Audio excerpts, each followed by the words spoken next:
These are the types of problems that we're finding on homes that have been repossessed by the banks. You can see on this house here where the upper deck was not installed correctly and the water is not running off the roof correctly and is ponding, and they didn't use a very good thin set on the exterior here and did not use the correct underlayment for the tile on the deck up above, and this is what happens. You can see where the water is penetrated, and this home is probably less than 5 years old, and you can see the type of damage from poor construction quality. And then of course not getting on it, this home's probably been vacant for at least a year, and I would say probably closer to 2 years. You can see here with the beam, it's just completely rotted out, and you can see how the plywood moisture saturated it. See where you can penetrate the plywood here.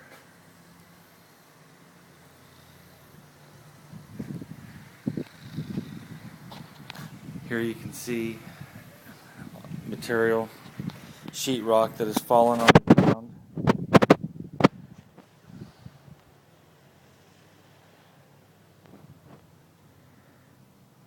From up above.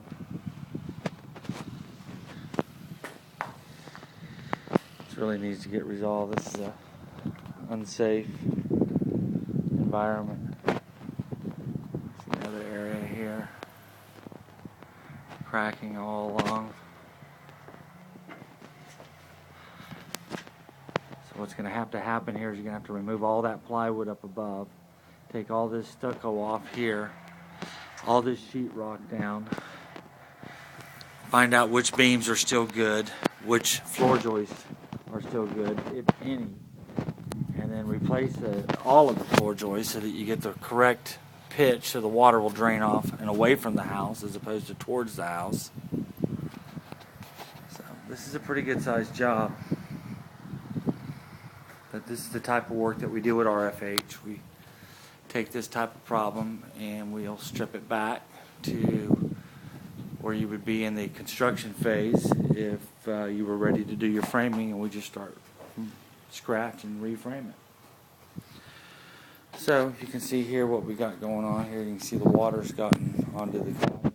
Quite a mess. So we're working with the real estate company on this.